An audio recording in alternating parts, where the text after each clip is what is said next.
మెరుగైన సంక్షేమం ఎక్కడుంది? మెరుగైన సంక్షేమానికి తూట్లు పడుతున్నాయా? ప్రస్తుత ప్రభుత్వం మీద కనిపిస్తున్న విమర్శలు అవే.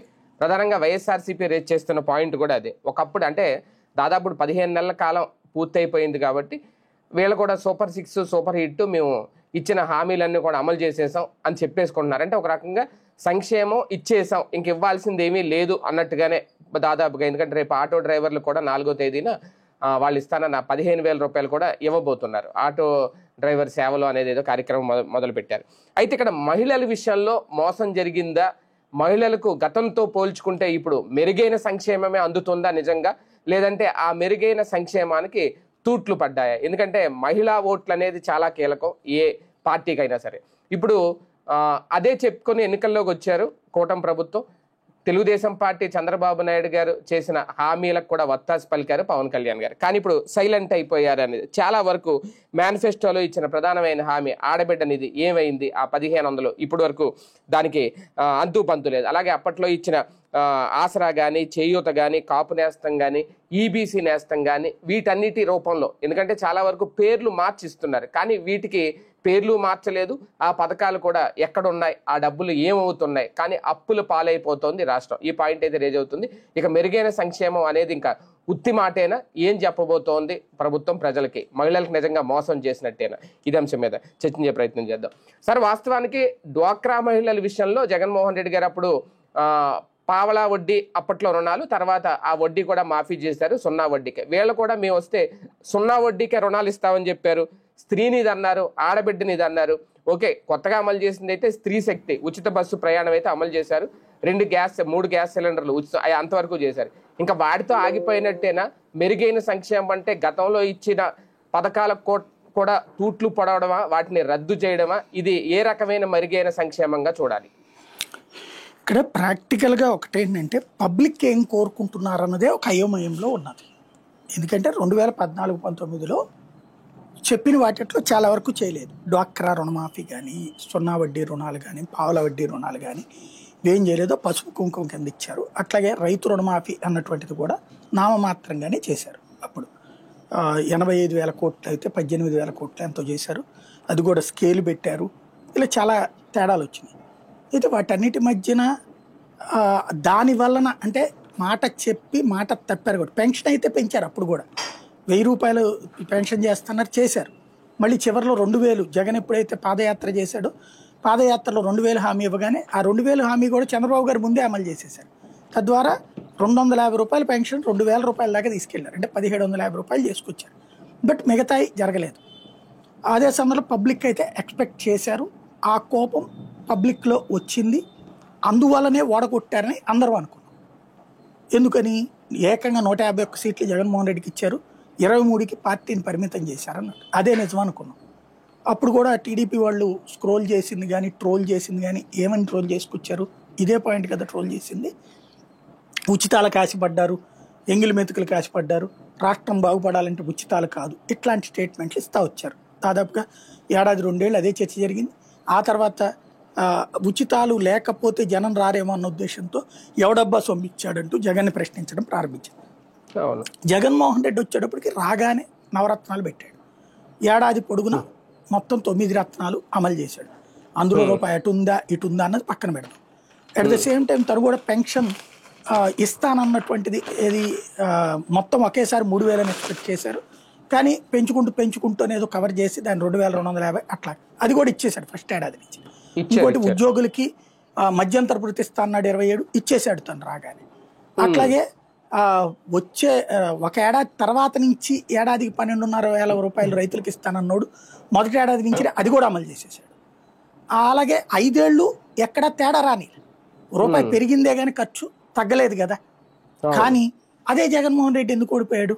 మరి సంక్షేమాలు ఇచ్చినటువంటిది ఆ టైంలో ఎవడబ్బా సొమ్ము ఇచ్చాడనేటటువంటి వీళ్ళ మాట ఎందుకు వినబడింది? దీంతో తెలుగుదేశం పార్టీకి ఇప్పుడు ఒక అయోమయం ఉంది. ఆ కారణంగా అంటే సంక్షేమ పథకాలు ఇవ్వడం వల్ల గెలుస్తారా గెలవరా, ఇచ్చినా ఓడిన జగన్ని చూసి ఇవ్వాలా, లేదా మనం గతంలో ఓడిపోయాం ఇవ్వకపోవడం వల్లని ఇవ్వాలా, ఇవ్వద్దా ఇవ్వకూడదా, ఇది ఒక అయోమయంలో వాళ్ళు ఉన్నారు. పబ్లిక్ చిన్న అర్థం కాని పాయింట్. ఓకే, వాళ్ళు ఇచ్చారని ఓడిపోయారా, లేదంటే ఇప్పుడు ఇస్తే మళ్ళీ ఓడిపోతామని వీళ్ళు భయపడుతున్నారా అనేది ఇక్కడ మనం రేజ్ చేసుకుంటున్న పాయింట్. కానీ వీళ్ళు మొదటి నుంచి చెప్పింది ఏంటి, మేము జగన్ కంటే మెరుగైన సంక్షేమం ఇస్తామని ఇద్దరు కూడా గట్టిగా ప్రచారం చేశారు. మెరుగైన సంక్షేమానికి ఆశపడి లేదంటే మెరుగైన సంక్షేమాన్ని నమ్మి ఓట్లేశారు అని ఎందుకు అనుకోకూడదు? అదే అంటోంది, అది పబ్లిక్ చెప్పాలా, పబ్లిక్ నోరిప్పరు. ఇప్పుడు సరిగ్గా తెలియాలంటే ఒక రెఫరెండం జరగాలి. ఇవాళ చాలా సులభం నన్ను అడిగితే, సోషల్ మీడియా ప్లాట్ఫారాలు కూడా ఉన్నాయి కాబట్టి. చంద్రబాబు గారు అదేదో ఈ సర్వేలు అంటుంటారు కదా, ఫోన్ సర్వేలు, దాంట్లో ఈ మొక్క చెప్పాలా, అయ్యా మీకు ఈ సంక్షేమ పథకాలు అవసరమా కాదా, అవసరమైతే ఒకటి నొక్కండి, వద్దంటే రెండు నొక్కండి. అంటే నాకు తెలిసి 90 మంది అవసరం అంటారు, 10% అవసరం లేదంటారు. అయితే సంక్షేమ పథకాల్లో ఒక్కొక్క పథకం గురించి అడిగినప్పుడు అప్పుడు ఎంతమంది అవునంటారు అంటే, ఫర్ ఎగ్జాంపుల్ డ్వాక్రా వాళ్ళకి రుణమాఫీ అన్నారు అనుకోండి, డ్వాక్రా వాళ్ళల్లో కూడా చాలా మందికి చదువు తక్కువ ఉంటుంది కాబట్టి 70% మందో 60% మందో నొక్కే దాంట్లో మిస్ అయినా సరే వద్దని చెప్పినా ఆశ్చర్యపోనక్కర్లేదు. మిగతా జనాలు వద్దంటారు. సంక్షేమ పథకాలు కూడా ఎవరికి ప్రయోజనం పొందుతారో, ఎవరికి ఏ పథకం వస్తా అది కావాలంటారు, మిగతా అది వద్దంటుంటారు. అప్పుడు ఉపయోగం ఏముంది దానివల్ల? అలా కాకుండా పబ్లిక్ ని ఇప్పుడు వీళ్ళు సర్వేల పేరుతో సచివాలయ ఉద్యోగులు వాడుతున్నారట. వాళ్ళు అదే కోపం వాళ్ళకి, మేము పెన్షన్ ఇవ్వమంటే ఇస్తాం కానీ సర్వేలు ఏందండి బాబు, జిఎస్టీ గురించి వెళ్ళి ప్రచారం చేయమంటారు, లేకపోతే మొన్న మధ్యన అదేంది P4 పథకం ఉంది కదా దాని గురించి సర్వే చేయమంటారు, లేకపోతే సౌమిత్ర అనేది ఉందట ఆ పథకాల గురించి ఏంది సర్వేలు అని అడుగుతున్నారు. వాళ్ళు సర్వేలు చేసే అదేదో ఏజెన్సీలతో చేయించుకోవాలి కానీ సచివాలయ ఉద్యోగులు దానికోసం పెట్టుకుంటే ఎట్లాగా? అందువల్ల నా నిజాయితీతో కూడిన సర్వే రాదు.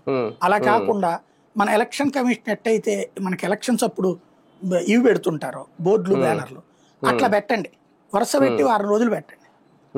ఈ వారం రోజుల్లో ఒక రోజున సంక్షేమ పథకాలు మీరు చెప్పినటువంటి సూపర్ 6 ఇవన్నీ వచ్చినాయా రాలేదా, ఇవి అవసరమా లేదా, లేదా డ్వాక్రా రుణమాఫీ అవసరమా లేదా, ఇట్లాంటివి పెట్టండి సర్వేలు.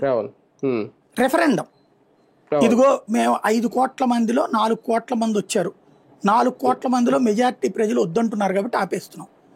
నీకు అలాంటి నిజాయితీతో కూడిన పని చేసినప్పుడు మధ్యతరగతి ఎగువ మధ్యతరగతి కూడా అభినందిస్తారు.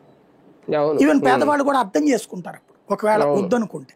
ఇప్పుడు మీకు బ్రిటన్ అనేటటువంటిది ఇదివరకు యూరోపియన్ లో భాగం, అది బ్రెగ్జిట్ అయింది అంటే తొలగిపోయింది దాంట్లో నుంచి. అప్పుడు ఒకప్పుడు యూరోపియన్ లో కలవాలన్న దాని గురించి రెఫరెండం పెట్టారు ఆ దేశంలో, కలవాలని మెజారిటీ ప్రజలు తీర్పిస్తే కలిశారు. ఆ తర్వాత దాంట్లో తేడాలు వచ్చిందని అక్కడ ఉద్యమిస్తే రెఫరెండం పెట్టారు. కేవలం 1% తేడాతో కలవద్దు విడిపోదామని వచ్చింది. కానీ ఆ 1% ప్రజలు డామినేటెడ్ కదా, అంటే ప్రజాస్వామ్యంలో ఒక్క ఓటుతో గెలిచినట్టే కదా. ఆ కాన్సెప్ట్ ని బేస్ చేసుకుని వాళ్ళు బయటకు వచ్చేసారు యూరోపియన్ నుంచి. మనం కూడా అదే ప్రజాస్వామ్యంలో ఈ సంక్షేమ పథకాలు జగన్ కంటే ఎక్కువ ఇవ్వాలా వద్దా, లేదు మేము ఇస్తామన్న సూపర్ 6 ఇవ్వాలా అక్కర్లేదా, అక్కర్లేదు అని ప్రజలే భావిస్తున్నారు. జగన్ అందుకే ఓడగొట్టామని ప్రజలు చెప్తున్నాను. అప్పుడు చెప్పు, ఏది మహిళలకు 1800 1500 వద్దు వాళ్ళు వద్దంటున్నారు, అలాగే నిరుద్యోగ భృతి వాళ్ళు వద్దంటున్నారు, లేకపోతే 50 ఏళ్ళకి పెన్షన్ వాళ్ళు వద్దంటున్నారు, అవన్నీ చూసి మాకు ఓటే లేదంట అనేది నువ్వు రెఫరెండం ద్వారా తేల్చు, జెన్యూన్ అవుతుంది. లేదు మీరు మారండి అవి ఇవ్వండి, మాట తప్పద్దు, మాట తేడా చేయదు. లేదు మన చేతుల్లో ఉన్న పేపర్లు టీవీల ద్వారా మనం చేయగలం అనుకుంటే వెరీ సింపుల్. అది ఈ పేపర్లు టీవీలు 2014 నుంచి 19 దాకా కూడా ఎప్పట్లాగానే పొగడ్తలతో ముంచేది. కానీ 19లో ఓడిపోలేదా, 23 సీట్లకు పరిమితం కాలేదా, 19 నుంచి 24 దాకా జగన్ రోజు పొగుడుతానే రాసుకొచ్చింది సాక్షి. మరి ఓడిపోలేదా జగన్? కానీ వ్యతిరేకతని సృష్టించడం సులభం, మీడియాతో అనుకూలత తెచ్చుకోవడం కష్టం. కాబట్టి మీడియాని నమ్ముకుని మళ్ళీ గెలుస్తామనే భ్రమలొద్దు, ప్రజల్ని కనుక్కోండి కరెక్టా కాదా, మీరు ఇచ్చింది హామీలను చూసి ఓటేశారా, కొన్ని అది అడగండి, మా హామీలను చూసి ఓటేశారా లేదా మమ్మల్ని చూసి ఓటేశారా, మేము అడ్మినిస్ట్రేషన్ చేస్తాం అది అడగండి, అది చెప్తారు కదా. ఇదిగో మమ్మల్ని మా హామీలు కాదంటే మా పరిపాలన చూసి ఓటేశారంట కాబట్టి హామీలు అక్కర్లేదని చెప్పేసి జనాలకి కేంద్రం అప్పుడు ఏదో ఒక సొల్యూషన్ సబ్సిడీ అని పెట్టింది కదా సార్ గ్యాస్ కి సంబంధించి. అలాగే వీళ్ళు యాప్లు, ఇప్పుడు యాప్లు కదా అంత వాట్సాప్ గవర్నెన్స్ కదా, వాళ్ళు వేలు ముద్ర వేసుకొని మరి నాకు అవసరం లేదు ఇది అనుకుంటే అలా కూడా లీవ్ చేయించవచ్చు వాళ్ళతో కావాలంటే, స్వచ్ఛందంగా చేయించవచ్చు, అది కూడా పెట్టచ్చు. అంతే. కాకపోతే రేషన్ కార్డుల విషయంలో ఆ పని చేయొచ్చు, దానికి కూడా వీళ్ళకి ఆల్టర్నేటివ్ చేత కావట్లేదు, భయపడుతున్నారు. ఇక్కడ ఒకటేంటంటే వీళ్ళకి ఒక సందిగ్ధ అవస్థలో ఉన్నారు. వీళ్ళు మరొకసారి గెలిచారంటే ఇవన్నీ చేసేస్తారు, మొహమాటం లేదు, రేషన్ కార్డు చేయడమా లేకపోతే ఇవన్నీ చేయడమా అనేటటువంటి. ఈ ప్రస్తుతానికి ఏంటంటే భయపడుతున్నారు, లేకపోతే వీళ్ళే కదా చెప్పేది రేషన్ కార్డు లేని జగన్ గారు ఇష్టం వచ్చినట్టు ఇచ్చేసాడు. జగన్ ఉన్న టైంలోనే దాదాపు 34 లక్షల రేషన్ కార్డులు ఇచ్చారు. అంతకుముందు 1 కోటి దాకా ఉండే, జగన్ వచ్చా 1,45,00,000 దాకా వెళ్ళి, 1,47,00,000 దాకా వెళ్ళి వైట్ రేషన్ కార్డు. మరి అంత రేషన్ కార్డులు తప్పు అన్నారు, వీళ్ళు ఎందుకు తీసేయలేకపోతున్నారు? 2 లక్షలు 3 లక్షలు తీసేశారు అనుకో ఈ మధ్యన, అంతవరకే జరిగింది. అది జగన్ టైంలో కూడా తెస్తే వీళ్ళే గొడవ చేశారు. సమస్య ఏంటంటే ఏమైపోతుందో అనే భయంతో ఉన్నారు. కాబట్టి ఇక్కడ పాయింట్ అలా ఒక అంటే ఎంతసేపటి నాకు తెలిసి ఈ పారిశ్రామికవేత్తల ఒత్తిళ్ళు, లేకపోతే ఆ కాంట్రాక్టర్ల ఒత్తిళ్ళు, లేకపోతే చుట్టూ వీళ్ళ ల్యాబింగ్ ఒత్తిళ్ళు, వీళ్ళతో కూర్చుని వాళ్ళతోనే టైం అంతా తినేస్తుండడం వల్ల ఒరిజినల్ ప్రజా అవసరాలకు సంబంధించిన అంశాల మీద సీరియస్ గా దృష్టి సారించలేకపోతున్నారు, లేట్ చేస్తున్నారు. అదే ఇప్పుడు జరుగుతుంది. కొన్ని పథకాలు అమలు చేస్తాం, ఇంకా సంక్షేమం కూడా వదిలిపోయింది, ఇంకా పెట్టుబడులు, వ్యాపారాలు, పరిశ్రమలు, ఈ అభివృద్ధి, రాజధాని ఇవి చూసుకుంటే సరిపోద్ది అనే ఇంకా దీన్ని ఏమైనా పక్కన పెట్టేశారు, అందుకే చేయట్లేదు. అంటే బేసిక్ గా అట్లా అంటలేదు కదా, సంక్షేమం అంటే సూపర్ 6 అంటే ఒక అబద్ధాన్ని పదే పదే చెప్తే నిజమని జనం నమ్ముతారన్నటువంటి అభిప్రాయంతో ఉన్నారు. Super 6, super hit, super 6, super hit అంటే అదేదో మేక కుక్క కథలాగా చెప్తున్నారు అనమాట. రోజు అట్లాగే మాట్లాడుతూ ఉంటే అదే మర్చిపోతారు అన్నారు. మేబీ కాంగ్రెస్ పార్టీ మేమే స్వతంత్రాన్ని తెచ్చామని చెప్పి 70 ఏళ్ల నుంచి ప్రచారం చేయడం వల్ల జనంలో ఎట్లాంటి ఫీలింగ్ ఉందో అట్లాగే అనుకుంటున్నారు. అంటే ఒకటి సార్, జగన్మోహన్ రెడ్డి గారి హయాంలో పథకాలు రద్దు చేసేసారు అనేది ఓకే, వైసీపీ రీచ్ చేసుకున్న పాయింట్, మేము చాలా ఇచ్చాం అవన్నీ తీసేశారు అనేది, కాపు నేస్తం ఇలాంటివన్నీ, ఓబీసీ నేస్తం ఇవన్నీ కనీసం వీళ్ళ పెండింగ్ లో పెట్టిన మొన్న అసెంబ్లీ సమావేశాల్లోనైనా ఒక క్లారిటీ ఇస్తారని అనుకుంటే దాని గురించి పెద్దగా ఏం మాట్లాడలేదు. ఇది ఈ ఆడబిడ్డ నిధి గురించి అనుకుంటా, దాని మీద ఏదో అధ్యయనం చేస్తున్నాను మంత్రి గారు ఎవరో చెప్పారట, ఇంకా అంతటితో అయిపోయింది తప్ప దాని గురించి అఫీషియల్ గా లోకేష్ గారి నోటి నుంచి కానీ బాబు గారి నుంచి కానీ ఎలాంటి క్లారిటీ లేకుండానే సమావేశాలు అయితే ముగించేశారు. అంటే ఇంకా అవి పక్కకి వెళ్ళిపోయినట్టేనా? మీరు ఇవాళ చంద్రబాబు గారి స్పీచ్ లో చూడండి, సూపర్ 6 సూపర్ హిట్ అనే పదం అనంతపురంలో మరి అంటే ఏంటి అర్థం? ఇట్టంటే అయిపోయినట్టే కదా, అయిపోయింది అంటున్నారా? ఇంకా ఉన్నాయి అంటున్నారు, ఇంకా 2 బ్యాలెన్స్ ఉన్నాయి, 3 బ్యాలెన్స్ ఉన్నాయి అంటున్నారా? లేదు కదా. అంటే వాళ్ళు మర్చిపోయారు అసలు, అదే అంటున్నాను, వాళ్ళు మర్చిపోయారు, వదిలేశారు. వాళ్ళ నాయకులు కార్యకర్తలను కూడా అసలు అంశం ప్రస్తావించద్దని చెప్పి, ప్లస్ పైగా ఏమని చెప్పాలంటే ఇప్పుడు ఒక చాచి చెంపదెబ్బ కొడితే కూడా అబ్బా మీ ఆవిడ భలే ముద్దెట్టిందిరా నీకు అని చెప్పంటున్నారు. ఎట్లాగా అదేది దాని పేరేంటది, ఎలక్ట్రిసిటీ రెగ్యులేటర్ కమిషన్, వీళ్ళు వచ్చాకనే నేను చెప్పిన రేటు కంటే ఎక్కువ దోచుకున్నారా నాయన మీరు, ఆ డబ్బులు తిరిగి ఇచ్చేయండి అని చెప్తే, అది మనం కష్టపడి రాష్ట్రాన్ని బాగు చేసి విద్యుత్ శాఖని బాగు చేసి విద్యుత్ వ్యవస్థను బాగు చేసి డబ్బులు తిరిగి ఇస్తున్నామని చెప్తున్నారు. ఎంతకంటే ఇది కళ్ళెదురుగుండా కనిపించేటటువంటి పచ్చి మోసం, విద్యావంతులకి కూడా అర్థమయ్యి నోరు మీద పని మోసం. స్వయంగా చంద్రబాబు గారి కాన్ఫరెన్సులు పెట్టి మరీ చెప్పమంటున్నారు.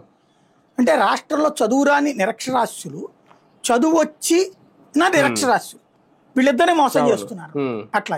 కాబట్టి మోసం మనం చేయగలం అనే ధైర్యం వచ్చింది. ఆ ధైర్యంతో పదే పదే ఒక నిజాన్ని అబద్ధమని, అబద్ధాన్ని నిజమని నమ్మించే ప్రయత్నం చేసి సక్సెస్ అయ్యారు. అది మళ్ళీ కొనసాగిస్తున్నారు. కానీ సార్ ప్రస్తుతం ఉన్న పరిస్థితులు అంటే ఇంకో కోణంలో ఆలోచిస్తే భారం అయిపోయినాయ సంక్షేమ పథకాలు, అప్పులు చేయడం, అప్పులు వీళ్ళు చెప్తున్న దాని ప్రకారమే 15 నెలల్లో చేసిన అప్పులు కానీ ఇవన్నీ ఇంకా సంక్షేమ పథకాలకు పెట్టడానికి నిధులు లేవా? ఇప్పుడు ఢిల్లీ తిరిగిన, ఢిల్లీ పెద్దలతో మాట్లాడినా, పరిశ్రమలను ఆహ్వానించినా, ఏం చేసినా సంక్షేమం విషయంలో ఇంతకు మించి, అంటే నేను అనేది నిధుల పరంగా ఇంకా ఇంతకు మించి సాధ్యం కాదా? జగన్ ఎందుకు ఇచ్చాడు? జగన్ ఎట్ట ఇచ్చాడు? అప్పులు చేసి అన్నారు అనుకో, మరి ఇప్పుడు ఇల్లు అప్పులు చేస్తున్నారు, అతనికంటే ఎక్కువ చేస్తున్నారు, ఒప్పుకుంటున్నారు అసెంబ్లీలో కూడా. మొక్క 35,000 కోట్లు ఎంతో మొన్న ఈ ఏడాదిలోనే చేసామని చెప్తున్నారు కదా. వీళ్ళు చెప్పినట్టు 50,000 కోట్లు కాదు, 35,000 కోట్లు చెప్తున్నారు. 5 నెలల్లో 35,000 కోట్లు జప్తు చేస్తే ఏమైపోతున్నాయి డబ్బులు? ఇప్పుడు జగన్ టైంలో సంక్షేమ పథకాలకి ఏడాదికి 45,000 కోట్ల నుంచి 60,000 కోట్లు వెళ్ళి డబ్బులు. అది డైరెక్ట్ గా డీబీటీ, డైరెక్ట్ బెనిఫిషరీ ట్రాన్స్ఫర్ కావచ్చు. రెండోది నాన్ డీబీటీ, చేతికి ఇచ్చేటటువంటి లైక్ పెన్షన్లు. 2 రకాల నడిచిన పెన్షన్లు చేతికి ఇచ్చేవి కదా అవి. అట్లాంటి వాటితో జరిగినటువంటిది డీబీటీ నాన్ డీబీటీ కలిపి 45,000 నుంచి 60,000 కోట్లు వెళ్ళి అతను అప్పులు చేశాడు. ఆ అప్పుల్లో తప్పులు కూడా మొన్ననే తెలిసిపోయినాయి. మొన్న కూడా ప్రశ్నోత్తరాలు ఇచ్చారు కదా లెక్క. ఎంత అంటే 4 లక్షల కోట్లు, 3.5 లక్షల కోట్లు, 4 లక్షల కోట్లు అప్పు చేసి, అంటే అతను చేసిన అప్పు ఆ సంక్షేమ పథకాలకి ఇచ్చాడు అనుకో. మరి వీళ్ళ డబ్బులు ఏమైపోతున్నాయి? సంక్షేమ పథకాల డబ్బులు అప్పు చేస్తున్నారు కదా. ఇది ఏం కడుతున్నారు? పోనీ ఏం చేస్తున్నారు? అమరావతి ఏం కడుతున్నారు అక్కడ? ఆ 4 బిల్డింగ్లు, అది కూడా అప్పుతో. అంతేగాని ప్రభుత్వ డబ్బులతో కాదు కదా. ప్రారంభోత్సవాలు దానికి సపరేట్ అప్పు. అమరావతి అన్ని అదే దానికి సంబంధించింది, దాని అప్పులు దానికి సపరేట్. కానీ వీళ్ళు ఏం కట్టారు, ఏం చేశారు? డబ్బులు ఎవరికి కడుతున్నారు అసలు? జగన్ టైంలో ఇదిగో జనం దగ్గరికి వెళ్ళినాయి. అమ్మ ఒడని చిన్నపిల్లల తల్లిదండ్రుల చేతుల్లోకి వెళ్ళి ఫీజు రియంబర్స్మెంట్ 2 ఏళ్లలో డబ్బులు లేవు వీళ్ళు. మరి ఫీజు రియంబర్స్మెంట్ పోయా, అమ్మ ఒడికి సంబంధించింది 1 ఏడాది ఎగ్గొట్టా, అన్ని పథకాలు ఎగ్గొట్టారు ఫస్ట్ ఏడాది. మరి ఆ ఏడాది 50,000 కోట్లు ఏం చేసేసినట్టు? 45,000. చాలా మంది విద్యార్థులు మానేశారు పీజీలు జాయిన్ అవ్వడం. మరి అది ఎందుకు పట్టించుకోవట్లేదు అర్థం కావట్లేదు. మొన్న అది లెక్క కూడా వచ్చింది కదా, ఎంతమంది పర్సంటేజ్ మారారు అనేటటువంటిది. మానేశారు. మరి వీళ్ళు ఏం చేస్తున్నారు? డబ్బులు అది తెలియట్లా జనాలకి. పోనీ రోడ్లు వేసారా? మొదట్లో గుంటలు కూర్చారు అంతే. రోడ్డు వేయలే. 18-17 నెలలు అయిపోయింది. ఏమైపోయినాయి ఇప్పుడు? రోడ్లు మళ్ళీ అదే గుంటలు పడ్డాయిగా, మట్టి పక్కకు పోయింది, మళ్ళీ గుంటలు. అవును. మరి ఏం జరుగుతున్నది ఇక్కడ? అసలు ఏమైపోతున్నాయి డబ్బులు అనేది ఎవరికి తెలియదు. అంటే వీళ్ళు ఆలోచించుకోవట్లేదు. కానీ సార్ అతిపెద్ద మైనస్ ఏంటి అంటే, మొన్నే లోకేష్ గారు మాట్లాడారు, ఈ ప్రభుత్వ స్కూళ్ళ దగ్గర ఎక్కడ నో వేకెన్సీ బోర్డులు చూడాలి, సీట్లు ఫుల్ అయిపోయినాయి అనేది. కానీ ఇవాళ వీళ్ళే రాశారు, ఇంజనీరింగ్ సీట్లు 2,000 దాకా ఉండిపోయినాయి, భర్తీ చేయలేదు, ఇంకా కాలేదు. స్పాట్ అడ్మిషన్లు ఇవ్వడానికి రెడీ. స్పాట్ అడ్మిషన్లు ఎప్పుడు ఇస్తారు సార్? మొత్తం అడ్మిషన్లు అన్ని ఫుల్ అయిపోయి ఇంకా అప్పుడు ఫైనల్ గా స్పాట్ అడ్మిషన్లు అసలు దొరకవు. అలాంటిది ఇప్పుడు స్పాట్ అడ్మిషన్లు ఇవ్వడానికి రెడీగా ఉన్నారు డిగ్రీలో, కానీ జాయిన్ అవ్వట్లేదు ఎవరు. ఇంకా నో వేకెన్సీ బోర్డు లేదు. దీనికి కారణం ఏంటంటే ఫీజు రియంబర్స్మెంట్ రావట్లేదని భయపడి ఎవడో జాయిన్ అవ్వట్లా. అది ఎంత పెద్ద రేపు నెక్స్ట్ ఇయర్ కి ఇంటర్మీడియట్ డిగ్రీ కూడా నెక్స్ట్ అదే జరుగుతుంది. ఎందుకంటే లాస్ట్ ఇయర్ ఫీజులు కట్టలేక ఆ మేనేజ్మెంట్స్ ఇవ్వక వాళ్ళ సర్టిఫికెట్లు అక్కడ ఉండిపోయినాయి. అది వీళ్ళు ఇప్పటికి కూడా దబాయించి మేము 700 కోట్లు ఇచ్చాం, మేము 300 కోట్లు ఇచ్చామని చెబుతున్నారు. 4,000 కోట్లు ఇవ్వాల్సింది ఎగ్గొట్టారు. అదేంది ఆరోగ్యశ్రీ ఎగ్గొడితే చివరికి ఆరోగ్యశ్రీ ఆసుపత్రులు సమ్మె చేస్తారే దాని గురించి పట్టించుకోకుండా ఇది మా మీద దుష్ప్రచారం చేస్తాం, లోపలేసేస్తాం, అది చేసేస్తాం, ఇది చేసేస్తాం, బెదిరింపులతో నడుపుతున్నారు. డాక్టర్లు ప్రైమరీ హెల్త్ సెంటర్ లో డాక్టర్లు వాళ్ళు సమ్మె చేశారు. ఒకేసారి 2 హెల్త్ సెక్టర్ సర్వనాశమైనాయి. అటు ఆరోగ్యశ్రీ ఆసుపత్రులు సమ్మె, ఇటు వీళ్ళ సమ్మె ప్రైమరీ హెల్త్ సెంటర్.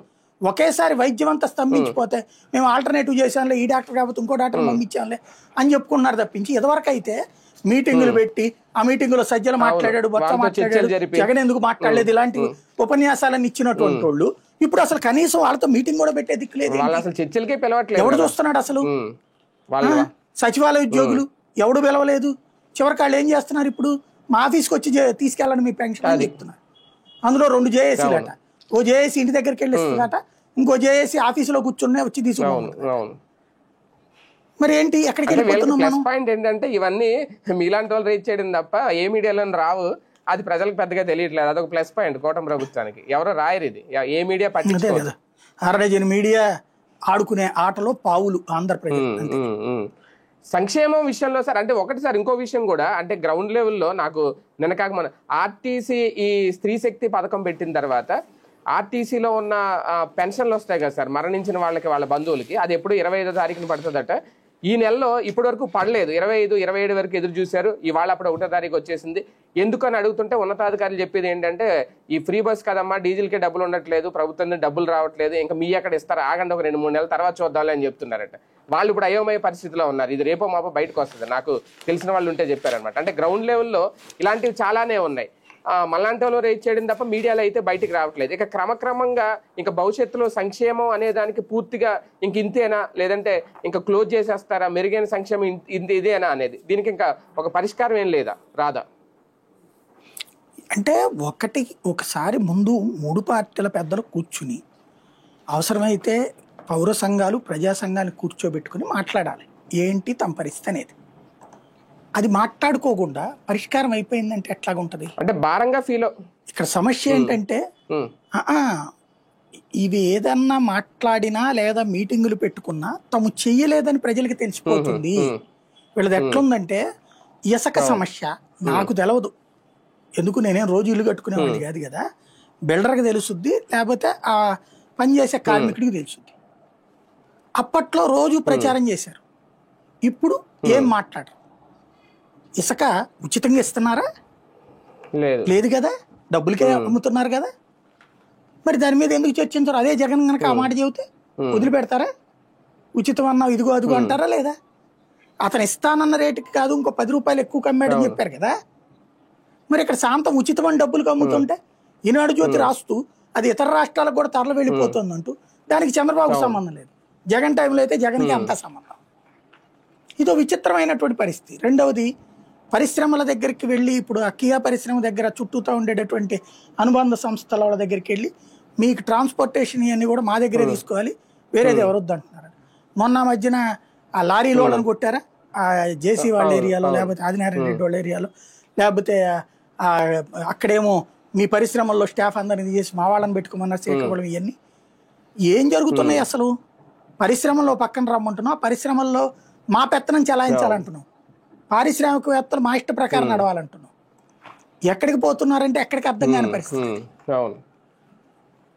ఇక భవిష్యత్తులో ఇలాగే అంటే మహిళలు ఈ విషయాన్ని నిజంగా వీళ్ళు అన్నట్టు వైసీపీ రేట్ చేస్తున్నట్టు మహిళలకు మోసం జరుగుతుంది అనే ఫీలింగ్ ఏమన్నా ఉంటుందా సార్ భవిష్యత్తులో? బేసిక్గా ఒకటండి, వీళ్ళందరూ మహిళలది ఎట్లా ఉంటుందంటే ఇంట్లో మొగుడు రేపు పొద్దున అది కొనుక్కొస్తాడు ఎల్లుండి తెస్తాడు అన్నటువంటి ఉద్దేశంతో వెయిట్ చేస్తూ ఉంటారు. అలా జీవితకాలం నడిచిపోతూ ఉంటుంది. వచ్చినప్పుడు సంతోషపడతారు. అయితే అది మొగుడు దగ్గర ఎందుకు విడాకులు తీసుకోలేరు, లేకపోతే మొగుడు వదులుకోలేరు కాబట్టి. అదే ఇక్కడికి వచ్చేటప్పటికి ప్రభుత్వానికి వెరీ సింపుల్ లాజిక్. 2019 ఎన్నికలప్పుడు మహిళలు రాత్రి 2:30-3 దాకా కూడా క్యూ లైన్లో నుంచి నోట్లేసారు, గుర్తుంది కదా, 2:30-3 దాకా కూడా. అట్లాగా వెయ్యడానికి వీల్లేదని మొట్టమొదట గొడవకి దిగినోడు Jaleel Khan, Vijayawada west MLA, YCP నుంచి టీడీపీకి వెళ్ళిన ఎమ్మెల్యే. అతను గ్రహించాడు క్యూ లైన్లో నుంచున్న మహిళలు మాకు వ్యతిరేక ఓటేస్తున్నారు. వాస్తవంగా చెప్పాలంటే ఆ ఎన్నిక జరుగుతున్న ఆ గంట వరకు కూడా నేను తెలుగుదేశమే గెలుస్తోందని నమ్మా. ఎందుకంటే వాళ్ళ మీడియా ఇన్ఫ్లుయెన్స్ అంత ఉంది. జగన్ని దొంగగానే చూపెడుతూ ఉండటం, గ్రౌండ్ లెవెల్లో సిచ్యుయేషన్ చూస్తే పేపర్లలో రోజు వాళ్ళకి పాజిటివ్గానే రాసుకున్నారు తప్పించి ఎలక్షన్స్లో జగన్ పోతున్నాడన్న కోణంలో రాసుకొచ్చారు. 19 ఎన్నికల్లో గెలుస్తాడని నమ్మిన వాళ్ళ సంఖ్య తక్కువ నాకు తెలిసి.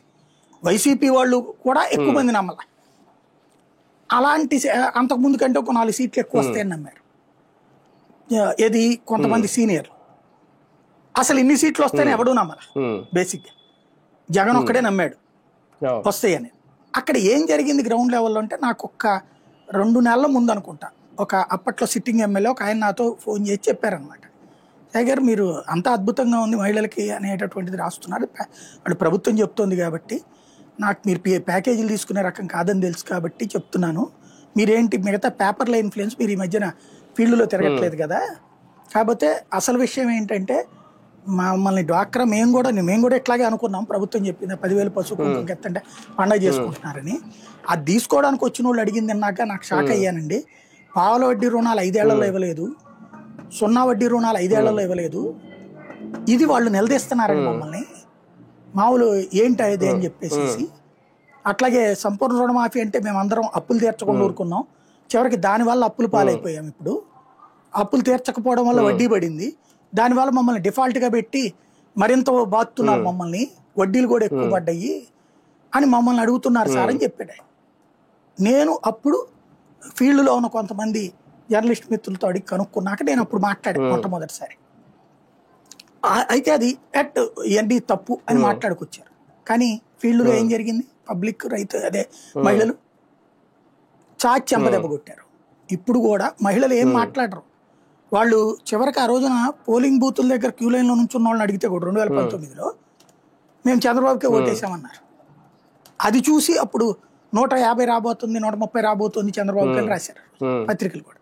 ఈనాడు జ్యోతి రాసుకొచ్చిన సర్వేలు గుర్తున్నాయి కదా అప్పుడు. వైసీపీ గెలుస్తుంది అన్నటువంటి సర్వేలు జాతీయ ఛానల్ ఇచ్చినాయి. లోకల్ ఛానల్ వచ్చేటోడికి వీళ్ళే ఇస్తారని గెలుస్తున్నారని ఇచ్చారు. ఎందుకని నమ్మారు వాళ్ళు అంటే వీళ్ళ ఇన్ఫ్లుయెన్స్ తోనే ఉన్నారు కాబట్టి. కానీ మహిళలు నిశ్శబ్దంగా కొట్టారు.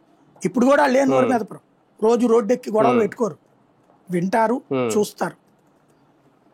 నాకు తెలిసి ఇంకా అసంతృప్తి లోపల ఉంది కానీ అది ఎక్స్పోజ్ అయ్యే స్థాయిలో రాలా. ఇప్పటికీ ఒక కోపం ఏమొస్తుందంటే డ్వాక్రా గ్రూపుల దగ్గర యానిమేటర్లు డబ్బులు తింటాం, వాళ్ళ దాని మీద తీసుకొచ్చారుగా కొత్తగా, ఇక్కడ నుంచి అలా జరగకుండా. అది తెచ్చినా కూడా అక్కడ జరిగేది జరుగుతూనే ఉంటది. వాళ్ళకి ఎవడు చెప్తాడు, ఎవడు వింటాడు. ఇంకోటి అంత టెక్నాలజికల్ నాలెడ్జ్ వాళ్ళకుంటే వీళ్ళు మధ్యలో ఈ బ్యాచ్ కాబట్టి అక్కడ జరిగేది జరుగుతూనే ఉంటుంది. వాళ్ళు తినేది కూడా బాబుకే తగులుతుంది. జన్మభూమి కమిటీలు తిన్నది బాబుకి తగిలింది. డ్వాక్రా మహిళల దగ్గర వాళ్ళు ఇల్లు తింటే కింద వాళ్ళు తినేది 5,000 10,000. కానీ ప్రభుత్వాన్ని వ్యతిరేకిస్తారు డ్వాక్రా మహిళలు, అది గుర్తుపెట్టుకోవాలి. రెండోది వాళ్ళకి 0 వడ్డీ రుణాలు ఇవ్వాలా, పావుల వడ్డీ రుణాలు ఇవ్వాలా, అలాగే వాళ్ళకి సంబంధించిన స్త్రీనిధి డబ్బులు ఇవ్వాలా. ఇవ్వకపోతే ఏంటో చెప్పాలి పబ్లిక్ ని, ఇవాళ కాదు వచ్చే ఏడాది ఇస్తాం అనేది. అలాగే లేదు ఎందుకు ఇవ్వలేకపోతున్నాం అనేది చెప్పాలి. ఇప్పుడు మా వాస్తవంగా ఏంటంటే బాబు గారి స్ట్రాటజీ ఎట్లుందంటే అసంతృప్తి వస్తుందని తెలియనంత అమాయకుడేం కాదు ఆయన. అంతా ఒకేసారి ఇచ్చి జగన్ నష్టపోయాడు. అంతా ఒకేసారి ఇచ్చేటప్పటికి ఫస్ట్ ఇచ్చినప్పుడు అసలు ఇస్తాడా అనుకున్నది, వస్తుంటే వస్తుందా అని చూసుకున్నారు. రెండో ఏడాదికి వచ్చేటప్పటికి అరే 2వ ఏడాది కూడా ఇచ్చాడు రీడు అనుకున్నారు. 3వ ఏడాది ఇచ్చేటప్పటికి అమ్మయ్య అనుకున్నారు. 4వ ఏడాది ఇచ్చేటప్పటికి వస్తానే లేక అనుకున్నారు. 5వ ఏడాదికి వచ్చేటప్పటికి ఎవడబ్బా సొమ్మన్నారు. అట్లాగుంది కాబట్టి ఇక్కడ ఈయనకి ఆయనకి తేడా. నేను ఇంతకుముందు కూడా చెప్పా, ఒకప్పటి చంద్రబాబు ఫార్ములా జగన్ ఫాలో అయ్యాడు, ఒకప్పుడు బాబు ఫార్ములాని ఒకప్పుడు రాజశేఖర రెడ్డి ఫార్ములాని బాబు ఫాలో అవుతున్నారు. ఏంటయ్యా అంటే ఇదివరకటి రోజుల్లో చంద్రబాబు గారు ముందు జాగ్రత్త చర్యలు తీసుకునేవాళ్ళు.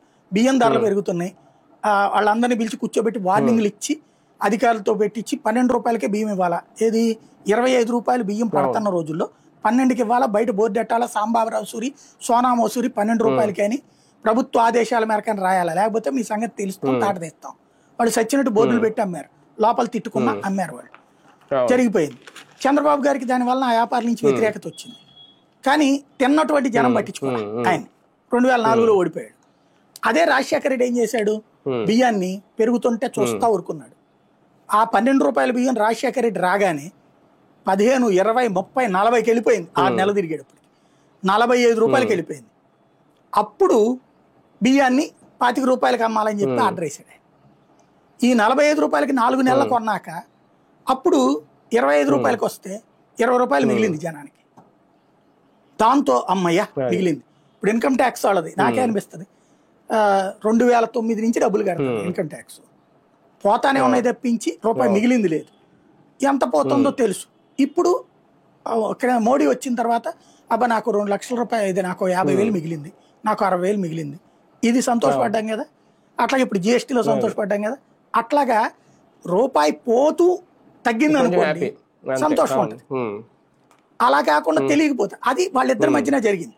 జగన్ ఏమో ఇచ్చేసేసి కూర్చున్నాడు, దాన్ని ప్రచారం చేసుకుని బటన్ నొక్కేయాలని ప్రచారం చేసుకున్నాడు కానీ పబ్లిక్ లోకి వెళ్లే ప్రయత్నం చేయలేదు. ఇప్పుడు చంద్రబాబు గారు ఎందుకు పెన్షన్ కి 14 ప్రతి నెల వెళ్తున్నాడు జనంలోకి.